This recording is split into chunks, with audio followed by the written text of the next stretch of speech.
जिस किसी से पूछें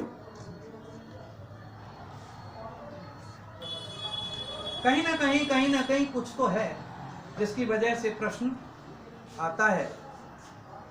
लेकिन मैं पहले ही कह चुका हूं कि जब प्रश्न जन्म लेता है तो उसका उत्तर भी पहले से ही अपना जन्म ले चुका होता है। इस विषय पर अभी हम और आगे बात करेंगे। अगले वक्ता के रूप में मैं आमंत्रित कर रहा हूं वही पुराना जाना पहचाना आपके बीच आज एक नया नाम, जिसको कि आप खुद कह सकते हैं कि एक जो नया नाम आया है उसका रहस्य क्या है। उस रहस्य को कुछ ही क्षणों में आपके सामने व्यक्त किया जाएगा। मैं अवकाश प्राप्त सैन्य अधिकारी जो कर्नल की रैंक से रिटायर हुए हैं, उपाध्यक्ष प्रेस संस्कृति केंद्र मथुरा और पूर्व उपाध्यक्ष श्री काव्य कला परिषद आगरा, पूर्व उपाध्यक्ष भगत संगीत काव्य कला परिषद आगरा डिजिटल मैन को आमंत्रित करता हूं कि कृपया वो आज की इस अखिल भारतीय संगोष्ठी पर अपने विचार प्रस्तुत कर मंथन करने के लिए हम सभी को मजबूर कर दें कि आखिर ऐसा क्यों, क्या और कहां है।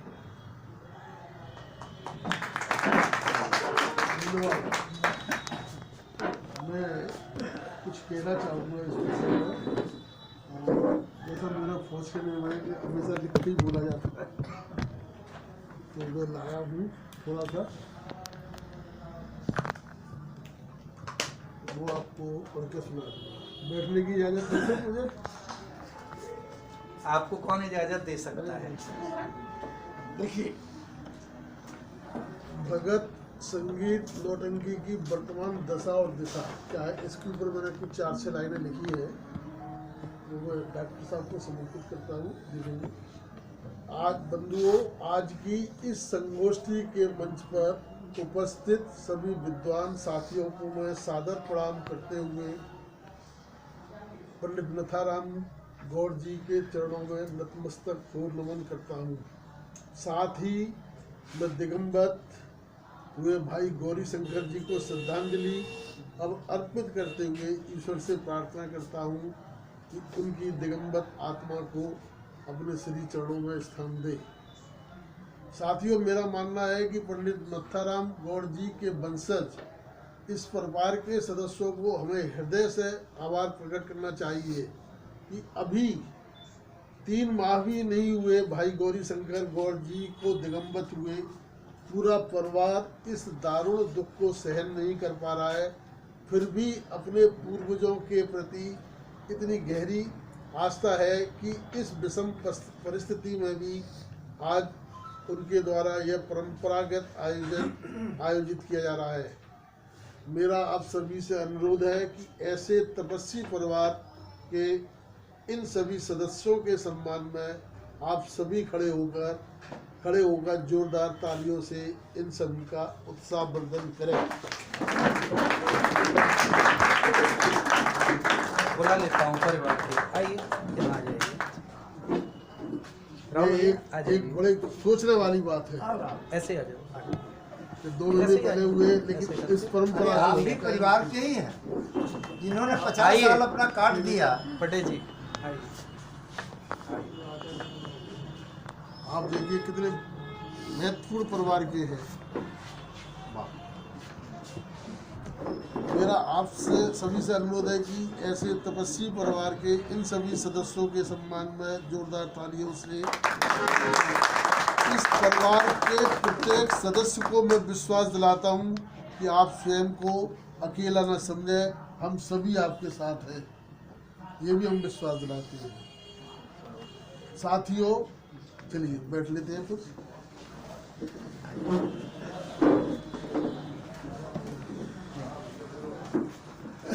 आज की इस संगोष्ठी का विषय बेहद उपयोगी और चिंतनीय है।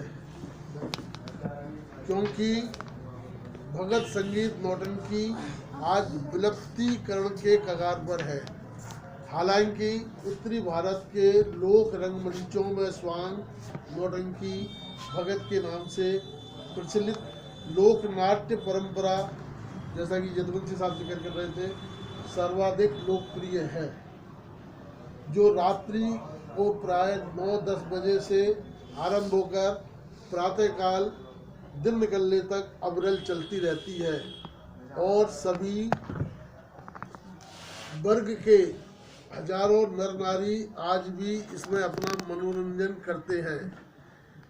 यह विधा अत्यंत प्राचीन है और प्राचीन भारतीय नाटकों में इस परंपरा के स्रोत हमें अवश्य मिल जाते हैं, जिसमें अनुप्रमाणित होकर यह लोक मंच विकसित होगा।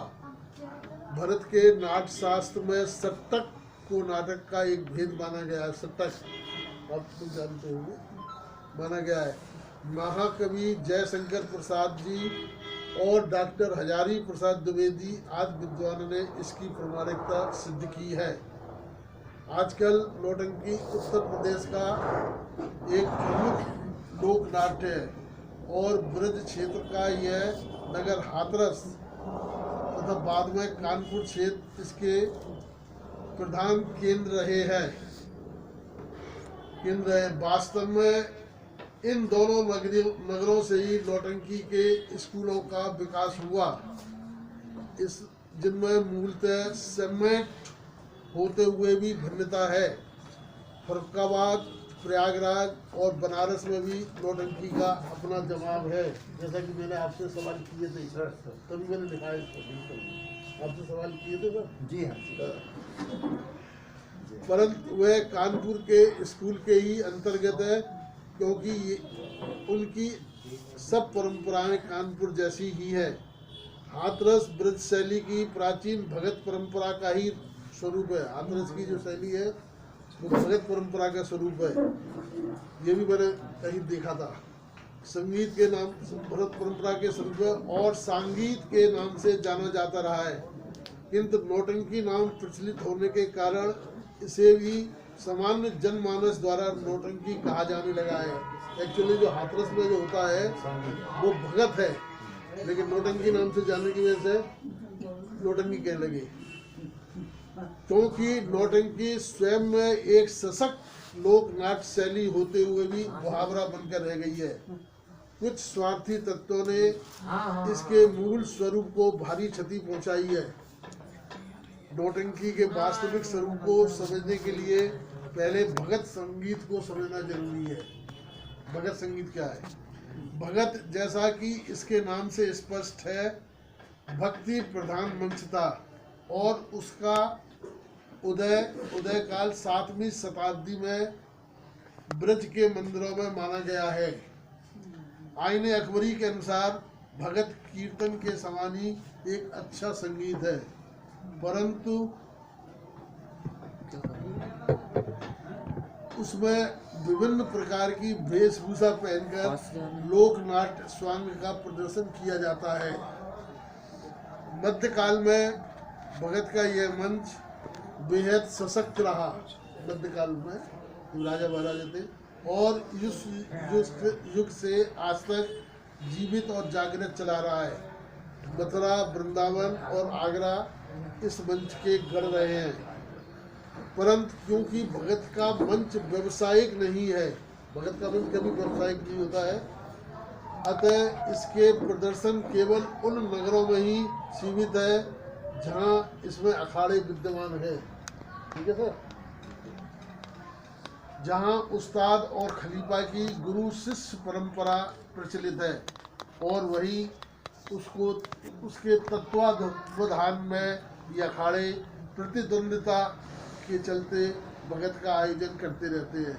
एक दूसरे के ऊपर फटका दे देना तो वो भगत उस हिसाब से होती है, जिन्हें हजारों की संख्या में लगातार रात भर जागकर देखने वाले दर्शक आज भी विद्यमान है।